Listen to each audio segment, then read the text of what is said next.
لله رب العالمين وأفضل الصلاة وأتم التسليم على سيد الأنبياء والمرسلين وعلى آله وأصحابه أجمعين ثم أما بعد. Last time we talked about the first admonishments of Allah subhanahu wa ta'ala to the children of Israel, talking about how they were chosen by Allah subhanahu wa ta'ala as one of the next khulafa of Allah, the next successors of Allah subhanahu wa ta'ala on earth, and how they were meant to hold on to the teachings of Adam alayhi salam and to remember that shaitan spends all of his time and all of his efforts in misguiding the child of Adam. So Allah subhanahu wa ta'ala gave us the example of Adam alayhi salam and how Adam alayhi salam was misguided and was caused to fall into sin and disobedience of Allah subhanahu wa ta'ala because of the actions of a shaitan. And then after bringing or speaking about that topic, then Allah subhanahu wa ta'ala says, Ya Bani Israel, O children of Israel. We mentioned the name of Israel, what it means, which is Isra means a slave of, and Il is the name of Allah subhanahu wa ta'ala, one of the names of Allah, Il. And we mentioned how that is mentioned in the Quran as well. Surah At-Tawbah, لا يرقبون في مؤمن إلا ولا ذمة, that when dealing with the believers, they don't care about Il, which is Allah subhanahu wa ta'ala, nor Dhimma, which is covenants and pacts and treaties and agreements. Then Allah subhanahu wa ta'ala advised them and told them, remember the favors that I've bestowed upon you and believe in what I've sent, and don't mix the truth with falsehood, and establish the prayers, give a zakat, and then warned them and said, why are you commanding others to why are you enjoining righteousness on others and forgetting yourselves, and so on and so forth. And then after that monologue from Allah subhanahu wa ta'ala, which is meant to remind the children of Israel about Allah subhanahu wa ta'ala and about the last day. It concludes by saying, fear or protect yourselves from a day where no soul shall bear the responsibilities of any other soul, and no one will be able to compensate for any of their bad deeds in any way. And then Allah subhanahu wa ta'ala says, وَإِذْ نَجَّيْنَاكُمْ. He moves on to the next topic and he says, and remember when we saved you. نَجَّيْنَاكُمْ. We saved you. The word najja it means the same as the word anja and najja, but the way that you conjugate an Arabic word sometimes gives you other indications. So for example, anja means save, najja means he saved you when you were in the most dire situation. When you were in the most dire situation. It is a grand event. Allah subhanahu wa ta'ala says, I've saved you. Min ali Fir'aun, from the followers of Fir'aun. So the word al sometimes means family and sometimes means followers. Sometimes means followers. So they say that, that there's a hadith reported from the Prophet ﷺ, Alu Muhammadin kullu taqi, that the family of Muhammad ﷺ, the al of Muhammad, is every pious person. But when it refers to, for example, we're talking about Alul Bayt alayhimus salam, the family of the Messenger ﷺ, it refers to family. So depending on the context, can refer to a family and can refer to supporters or followers. So the word al here, it refers to followers and supporters. So we saved you from the supporters of Fir'aun. Fir'aun was the this word Pharaoh, Fir'aun, is like Caesar, is like it's like Kisra. These are titles given by various president here in the United States, president in Saudi Arabia, it's going to be king, in whatever country is going to be prime minister. So these are just titles given to the person that's in charge. So every single leader, every single ruler of Egypt is called a Fir'aun, is called a pharaoh. That doesn't mean that all of those fara'ina, all of those pharaohs are evil. Does not mean that at all. As a matter of fact, we know that Yusuf alayhi salam served under a pharaoh. Yusuf alayhi salam served under a pharaoh. And that pharaoh was a righteous man. That pharaoh was a righteous man. And they promoted Islam and they taught Islam. And he allowed Yusuf alayhi salam to teach the teachings of Allah Azza wa Jal in Egypt. So he says, نَجَّيْنَاكُمْ مِنْ آلِ فِرْعَوْنَ, we saved you from the family or the supporters of Fir'aun. And here, when Allah subhanahu wa ta'ala says, Ali Fir'aun, the supporters of Fir'aun, and doesn't just say, we saved you from Fir'aun, because Fir'aun wasn't the one, maybe he didn't torture a single person by himself. Maybe his hands never were used to torture anybody. But he was giving the commandments and the people were carrying out his commandments. And that's the danger of a very, very strong leader that doesn't, fear Allah subhanahu wa ta'ala. That you have subjects that are under you, you have loyal subjects under you that will fulfill your every commandment, and that's what they were doing in those times. So he says, we saved you from the supporters of Fir'aun. Some of the things that they might have been doing were commanded by Fir'aun. Some of them, they could have just been taking things into their own hands and saying, yeah, Fir'aun didn't tell me to do this, but I'm going to do it myself anyway, and add to the punishment and the torment of the children of Israel. He says, so remember when we saved you from the supporters of Fir'aun. يَسُومُونَكُمْ سُوءَ الْعَذَابِ. They were making you or putting you through the worst torments possible. The worst torments possible. He says, and this was a consistent occurrence. The word sawm, يَسُومُونَكُمْ, from the word sawm. Sawm, like when you have cattle and they're called sa'ima, sa'imatul an'am. Sa'ima are the ones that go into the pastures and graze, called sa'ima. And so they're always grazing. They're always grazing, right? When it's daytime, they're always in the pastures grazing.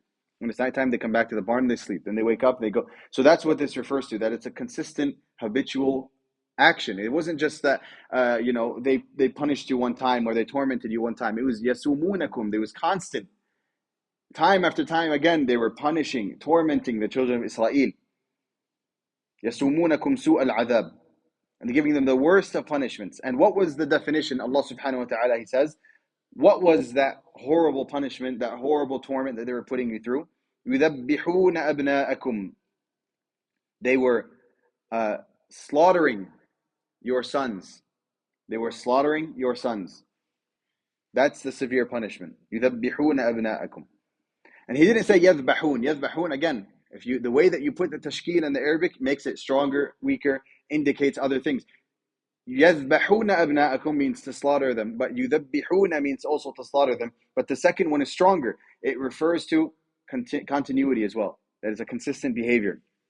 And how do we know it was a consistent behavior? Because we know that the Fir'aun and his allies would, every other year, kill all the boys that were born that year.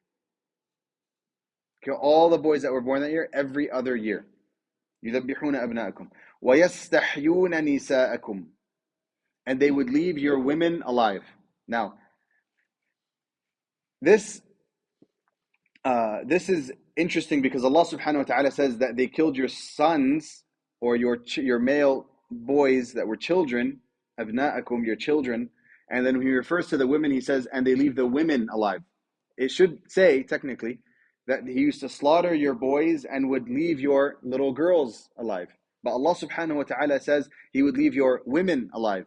The reason why is because the reason that they would leave the females of the children of Israel alive was so that they can use them and abuse them in their mature age. That's why, because they didn't just leave them alive for the sake of the girls staying alive. It was so that they can grow and become women, so that they can abuse them. They can use them as slaves. They can commit zina with them. They would make them into maids against their own will, slave work across the house, and would make them into their personal, they do all of the activities that were required in the house against their will. So the worth of the children of Israel, of the women of the children of Israel, to the pharaohs and their supporters, were in the fact that they were grown women, because now we can use them for our own benefit. Free labor, zina, taking them as slaves, and so on and so forth.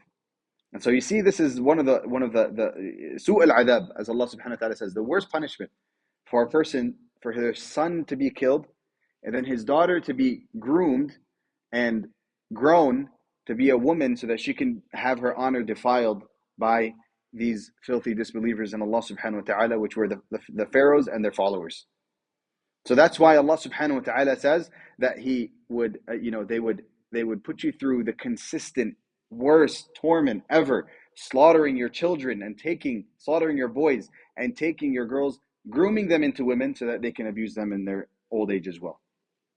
وَفِي ذَلِكُمْ بَلَاءٌ مِّن رَبِّكُمْ عَظِيمٌ. And in those things, meaning in the fact that they would take the boys and slaughter them, and take the women and or the girls and groom them to be adults so that they can use and abuse them. In those things, bala is a major, major test from Allah subhanahu wa ta'ala.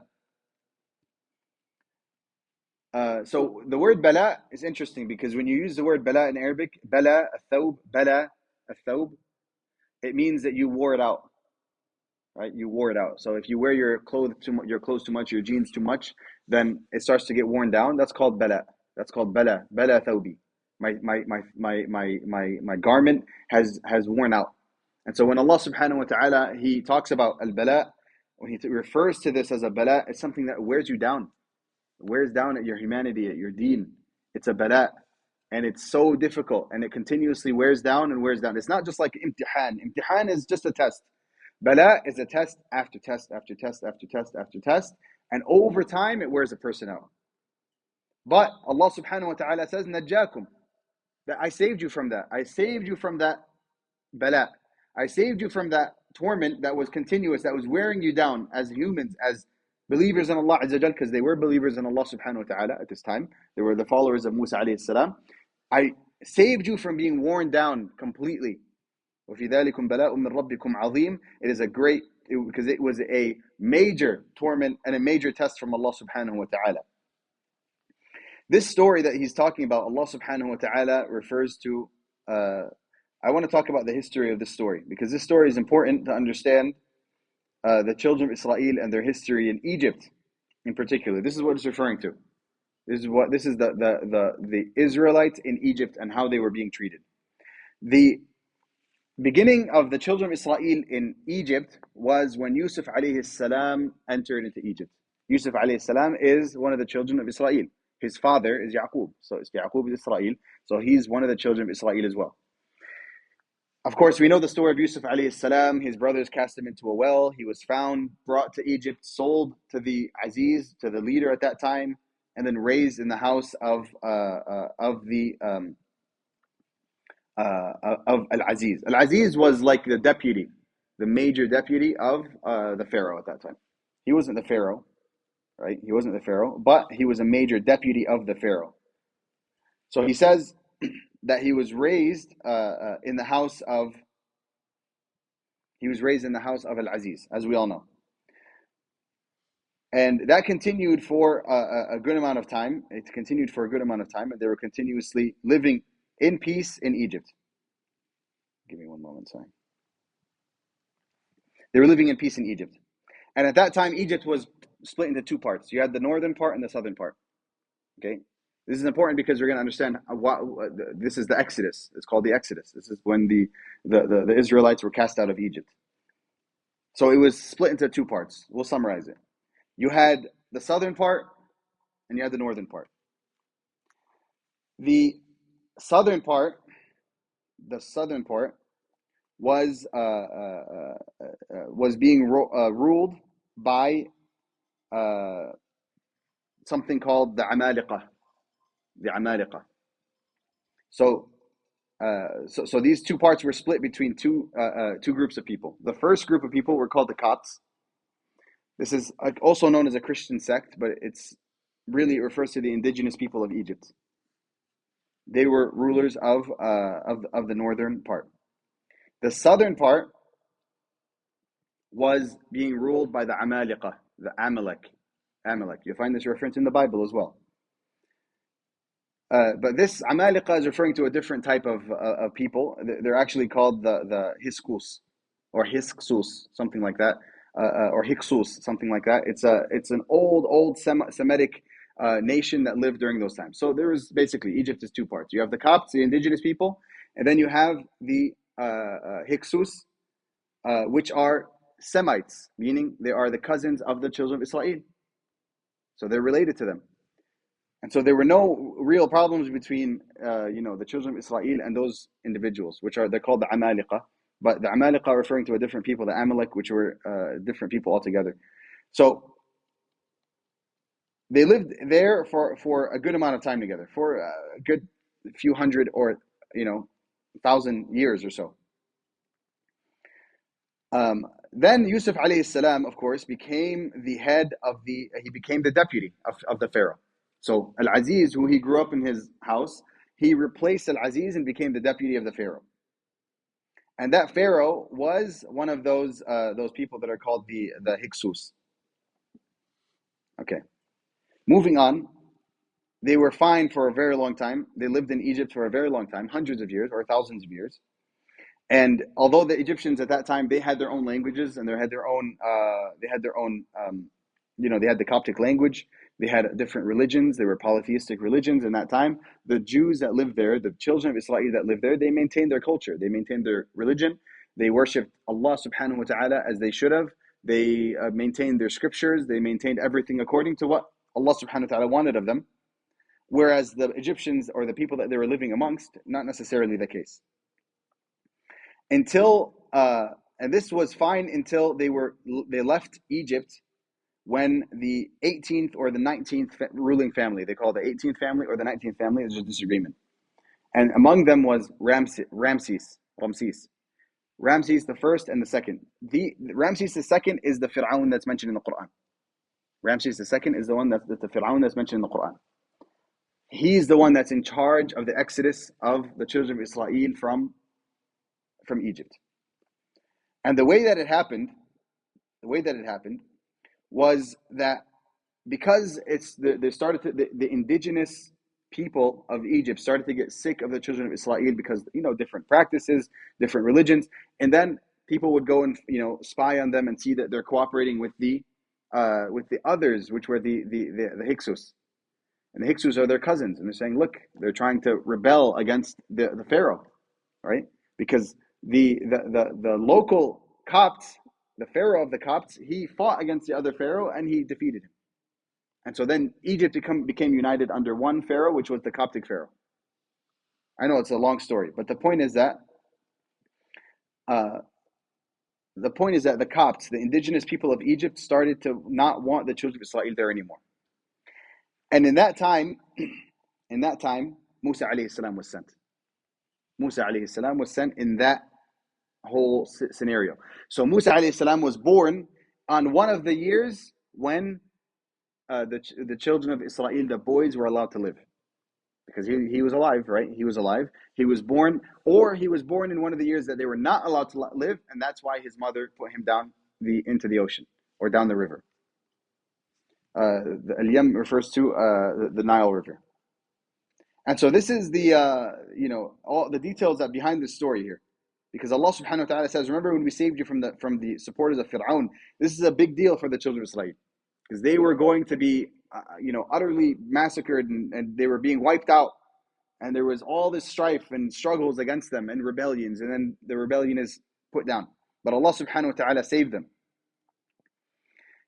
And then Allah subhanahu wa ta'ala says in the next ayah, وَإِذْ فَرَقْنَا بِكُمُ الْبَحْرَ.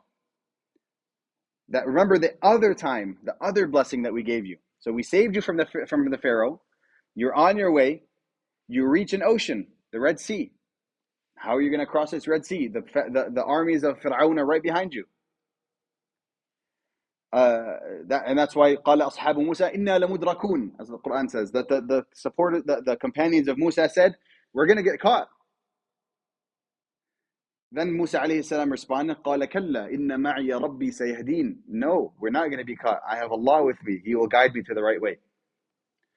Then Allah subhanahu wa ta'ala says, فأوحينا إلى موسى أن اضرب بعصاك البحر. We told Musa alayhi salam, take your staff and strike it upon the ocean. فانفلق, and it became two large, it split in half. فكان كل فرق كالطود العظيم. And each side was like a gigantic mountain. So this is what Allah subhanahu wa ta'ala is referring to here. وَفَرَقْنَا بِكُمُ الْبَحْرَ. That we caused the ocean to split for you and with you. Every step that they would take, the ocean would split a little bit more. And then behind them it would close. So the purpose of the splitting of the ocean was to save the children of Israel. It's a huge blessing from Allah subhanahu wa ta'ala. He saved their entire race. وَإِذْ فَرَقْنَا بِكُمُ الْبَحْرَ فَأَنْجَيْنَاكُمْ. And then we saved you by doing so. We saved you. فَأَنْجَيْنَاكُمْ. We saved you very swiftly. There was a time of intense need, and we split the ocean at the hand of Musa alayhi salam by the power that was given to Musa alayhi salam by striking his staff. Allah Jalla wa ala split the ocean for him. All right, and so this ayah actually teaches us also that it wasn't Musa alayhi salam that did anything. Musa alayhi salam was just an agent acting on behalf of Allah subhanahu wa ta'ala, an agent fulfilling the predestination of Allah Azza wa Jal. Just like how Muhammad sallallahu alaihi wasallam was told in the Quran, وَمَا رَمَيْتَ إِذْ رَمَيْتَ. You didn't shoot your arrow when you shot your arrow. وَلَكِنَّ اللَّهَ رَمَى. But Allah is the one that shot the arrow. The same thing here. وَإِذْ فَرَقْنَا بِكُمُ الْبَحْرَ. I split the ocean. Right? Musa didn't do anything. Right? Musa didn't do anything. Musa has no power outside the power of Allah Azza wa Jal. Musa was just an agent acting on behalf of the destiny that Allah subhanahu wa ta'ala has willed for him. And so he did that according to the commandment of Allah. And when he did that, then Allah subhanahu wa ta'ala caused the ocean to split. It wasn't because he did that, it was when he did that. There's a big difference. وَإِذْ فَرَقْنَا بِكُمُ الْبَحْرَ. So we split the ocean for you. فَأَنْجَيْنَاكُمْ. And we saved you. وَأَغْرَقْنَا آلَ فِرْعَوْنَ. And we drowned the supporters of Fir'aun and Fir'aun himself. وَأَنْتُمْ تَنْظُرُونَ. And you were watching while that happened. As they crossed the ocean, and they're following behind them, and then it closes up on the Pharaoh and all of his supporters and army, and the children of Israel were watching this. This isn't something. And why is Allah subhanahu wa ta'ala saying, we saved you? He's talking to the Jews in Medina. Well, we saved you by saving your parents. If your parents weren't saved, you would never exist. So we saved your lives by saving your parents. So that's why Allah subhanahu wa ta'ala is talking to the Jews in Medina with the surah. And he's always referring to them, we did this for you, for you, for you. And none of them responded and said, that wasn't me, I wasn't there. No, they all understood. Yeah, it was for me, in the sense that Allah subhanahu wa ta'ala saved my forefathers, and that was how I came into existence. Because those Jews that left Egypt, they went and settled elsewhere. And then they settled in Palestine. And then after Palestine, they moved where? They moved to Al-Madinah, many of them. Those that didn't remain in Palestine moved to Al-Madinah. So these are the direct descendants of those people, of course. These are the direct descendants of those people. Other Jews moved to Europe. Other Jews moved elsewhere, to Lebanon, to Morocco, to Yemen. Jews moved all over the place. But the ones that are in Al-Madinah are the exact descendants of those ones that were saved by Musa alayhi salam, or saved at the time of Musa alayhi salam. They lived in Judea for a little bit until we mentioned before, the Hadrian revolution, when the general Hadrian of the Romans came and destroyed the second temple of Sulaiman alayhi salam, and then they were all expelled. And they came to Al-Madinah, many of them. So Allah subhanahu wa ta'ala is addressing them because you are direct descendants. 1,000 years ago, yes, 1,300, 1,900 years ago, but you are direct descendants of those individuals. Then Allah Azza wa Jal says, وَإِذْ وَاعَدْنَا مُوسَى 40 لَيْلَةً. And we gave Musa alayhi salam, after saving you and splitting the ocean for you, then Allah subhanahu wa ta'ala told Musa alayhi salam, meet me in a certain place after 40 nights. The word wa'ada means we both make a promise to each other, right? So if I'm gonna meet you somewhere, I make a promise to you, I'll be there on time, and you make a promise to me, I'll be there on time. That's called wa'ada. But how did Allah subhanahu wa ta'ala refer to this, to Musa alayhi salam doing this interaction with him, that Musa alayhi salam had some actions to do himself? Musa alayhi salam couldn't come to that location unprepared. Allah subhanahu wa ta'ala told him, you have certain actions you have to do, responsibilities. And then when you've done those responsibilities, come and meet me at this place. So Musa alayhi salam, for example, he had to spend those 40 days making a lot of salah. He had to fast. He had to do i'tikaf. He had to seclude himself, worshipping Allah Azza wa Jal. So there was some action on the side of Musa alayhi salam. He had some duties. He had some activities that he had to partake in for those 40 days. And then you come and meet Allah subhanahu wa ta'ala. Now you're ready. Now you're ready. And so prior to this, Musa alayhi salam received no Torah. There's no Torah. Torah doesn't exist yet. Was not sent by Allah subhanahu wa ta'ala to Musa alayhi salam. It existed, but it wasn't sent to Musa alayhi salam yet. After they were saved and they leave Egypt, now is the time for them to receive the Torah. Now is time for the Jews to receive this great book of Allah subhanahu wa ta'ala. So he says, وَإِذْ وَاعَدْنَا مُوسَى 40 لَيْلَةً. We gave Musa 40 nights. 40 nights. Why did he mention the nights?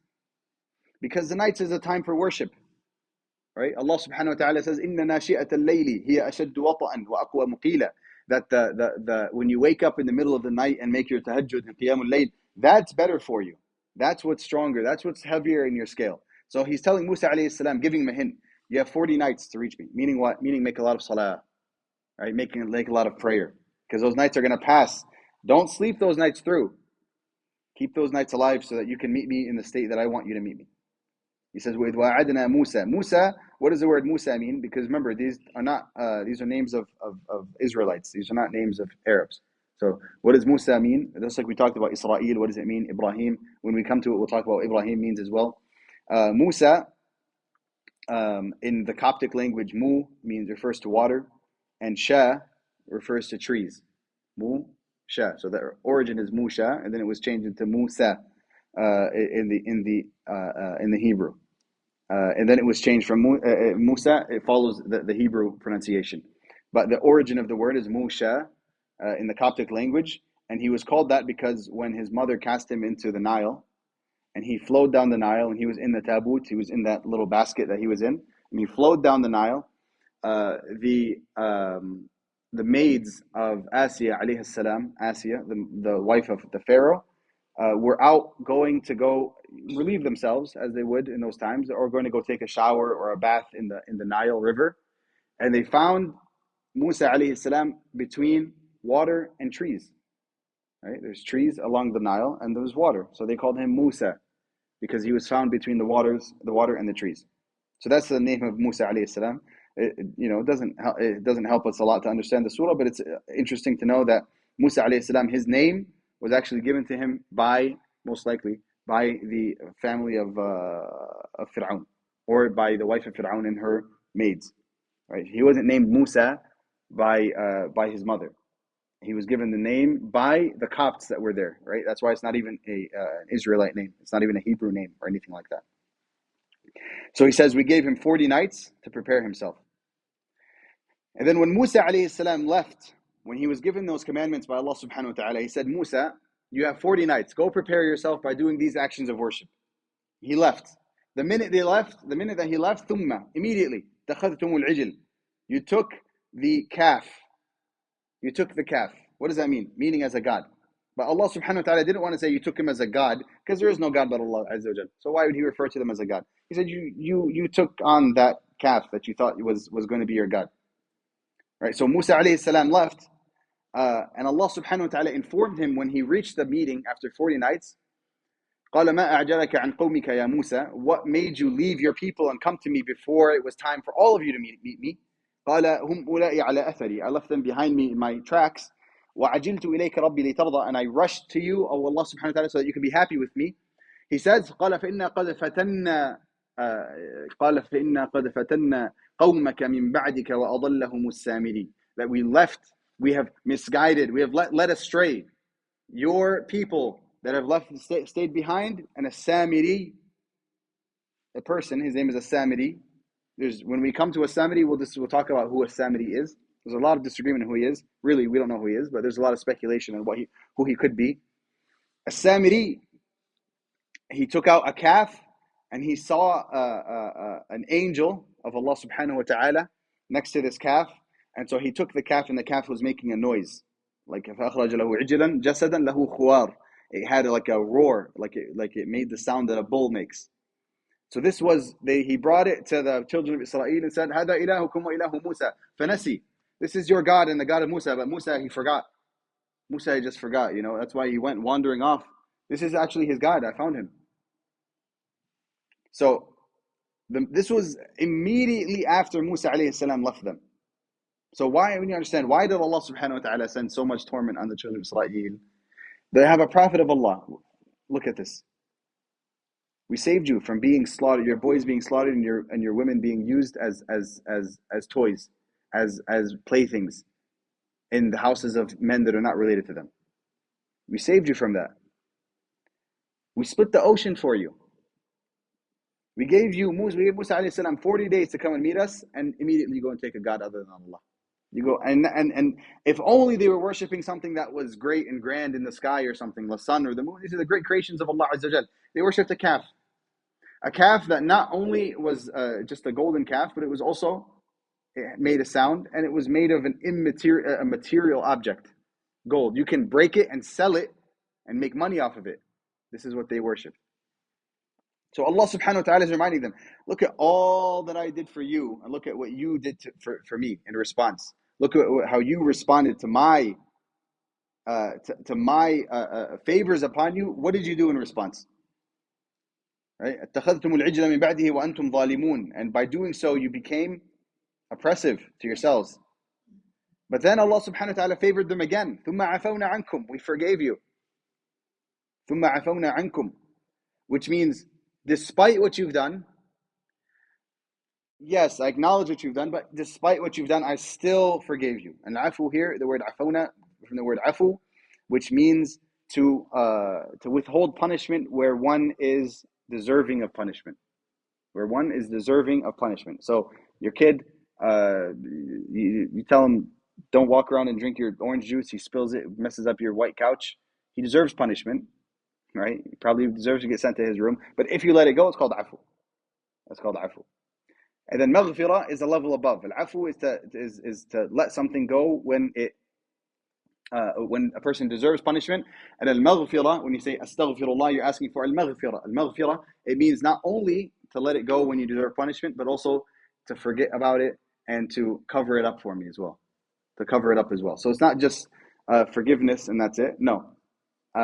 It's also to cover up the forgiveness. So that's why you should ask for al-maghfirah as well as al-afu. Both are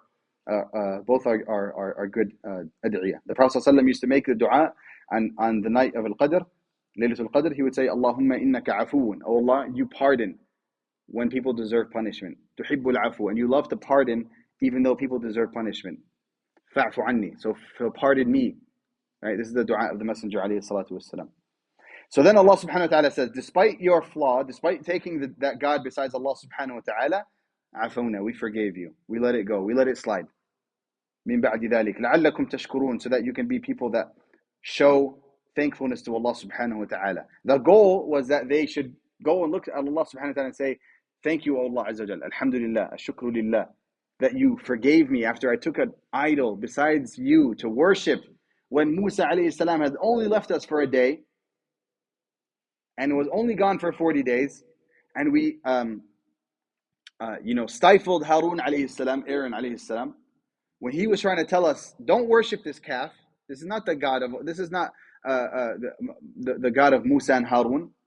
This is not the God of Musa and Harun. What are you talking about? They stifled him. وَكَادُوا أَن يَقْتُلُونَنِي, as the Quran says. وَكَادُوا يَقْتُلُونَنِي. They almost killed me. They took Harun alayhi salam and they said, if you say one more word, we're going to slaughter you. We're going to kill you. So their response to Harun telling them, this is not a tawheed. This is not the God of Musa alayhi salam. Their response was, if you don't stop, we're going to kill you. Despite all of that, Allah subhanahu wa ta'ala forgave them so that they can be thankful to Allah subhanahu wa ta'ala and say, oh Allah, you favored us so much. You saved us. You split the ocean for us. You gave Musa the 40 days so that he can meet with you. And then we committed a shirk and you forgave us as well. And a shukr, thankfulness refers to acknowledging the blessing from Allah subhanahu wa ta'ala and also telling others about it, showing it, and using it in a way that is halal. Then the last ayah we'll talk about, وَإِذْ آتَيْنَا مُوسَى الْكِتَابَ وَالْفُرْقَانَ لَعَلَّكُمْ تَهْتَدُونَ. Remember when we gave Musa the book and the Furqan, the criterion. Criterion means something that you can use to differentiate between things. Something that you can use to separate and differentiate between things. So Umar radiallahu anhu is called al-Faruq. Al-Faruq meaning yufarriq, from the word farq. Farq means difference in Arabic. Umar shows you the difference between things. Umar shows you the difference between sunnah and bid'ah. He shows you the difference between true righteousness and fake righteousness. Umar walks in the city of Al-Madinah and sees some man wearing some ragged clothing, walking like this with his back hunched, and Umar took his staff and hit him upside his arm. He said, what are you walking like that for? He said, oh, I'm not a man of this dunya. He said, you're not a man of this dunya. Why are you walking like that? You're a healthy young man. Stand up straight. He said, we're a people that Allah gave us honor with our deen. Don't try to be honorable in any other way. Follow this deen correctly. That's Umar al-Faruq. Separating between the sunnah and the bid'ah is an innovation. People walking around in this way and claiming that makes them closer to Allah subhanahu wa ta'ala. And he looked at him and he said, ليس الإيمان بالتحلي ولا بالتمني. Your faith is not how you dress nor what you say. ولكن ما وقر في القلب, what's in your heart, وصدقه العمل, and what shows in your limbs. So Musa alayhi salam was given al-Kitab wal-Furqan, the book and the criterion. This is actually the same thing. This is all referring to the Torah. Although it says wa, which means and, it actually is referring to, it's called in the Arabic language a badal. It's like when you say, my brother Abdurrahman came. Brother and Abdurrahman refers to the same person. So here, I gave you the book, which is al-Furqan, which is the criterion. The book, the Torah, which contains all of these rulings that pertain to every aspect of your life. Wal-Furqan. And it's also a criterion. It differentiates between the truth and the falsehood. And that's why Allah subhanahu wa ta'ala says to tell them that to judge by these books that Allah subhanahu wa ta'ala has given you. وَمَنْ لَمْ يَحْكُمْ بِمَا أَنزَلَ اللَّهُ فَأُولَٰئِكَ هُمُ الْكَافِرُونَ. And those that don't judge by the rules of Allah are indeed the disbelievers. So he says, I gave Musa alayhi salam this book which is comprehensive, talks about all of their rulings. And I gave him that book which is also a criterion for you to look. You know, whenever you see something in this dunya, put that book in front of you and see through it. Use that book to see the world. لَعَلَّكُمْ تَهْتَدُونَ, so that you can be those whose guidance is sought, or those who are likely to accept guidance. Right? It's not that Allah subhanahu wa ta'ala, whoever He gives the Torah or the Injil or the Quran to, that they're going to automatically become guided. But now you have the path to become guided, so that you can be on the path of guidance. If you follow the Quran, good for you. You're on the path of guidance. If you don't follow the Quran, you have the path available to you. It's your choice to follow or not. So it's not that just because Allah sent the Quran that all the Muslims are guided. No, it's the fact that He sent the Quran, He sent the Bible, He sent the Torah to those respective messengers, alayhimus salatu wassalam. And the point is that now you have your path to guidance. So follow that path. Right? And then later on we'll talk about how Allah subhanahu wa ta'ala says, وَمِنْهُمْ أُمِّيُّونَ لَا يَعْلَمُونَ الْكِتَابَ إِلَّا أَمَانِيَّ فَوَيْلٌ لِلَّذِينَ يَكْتُبُونَ الْكِتَابَ بِأَيْدِيهِمْ. That instead they took these books and they started to write them with their own hands, which is a historical fact. Nobody can deny it. That all of these scriptures were not preserved correctly, and they were not preserved accurately. They were not preserved with integrity and honesty. So despite Allah subhanahu wa ta'ala giving them the book and the Furqan so that they can become guided, they ended up later on, as we'll see in the surah later on, taking a different path. So we'll end there inshallah ta'ala, and then we will finish discussing these favors that Allah subhanahu wa ta'ala sent upon Musa alayhi salam, right? When Allah subhanahu wa ta'ala told them that they have to repent to Allah azza wa jal, and then Allah subhanahu wa ta'ala gave them life after death as well. Many favors that Allah subhanahu wa ta'ala has given to the children of Israel, and we'll continue to discuss them next week in Allah subhanahu wa ta'ala. سبحانك اللهم وبحمدك نشهد أن لا إله إلا أنت نستغفرك ونتوب إليك.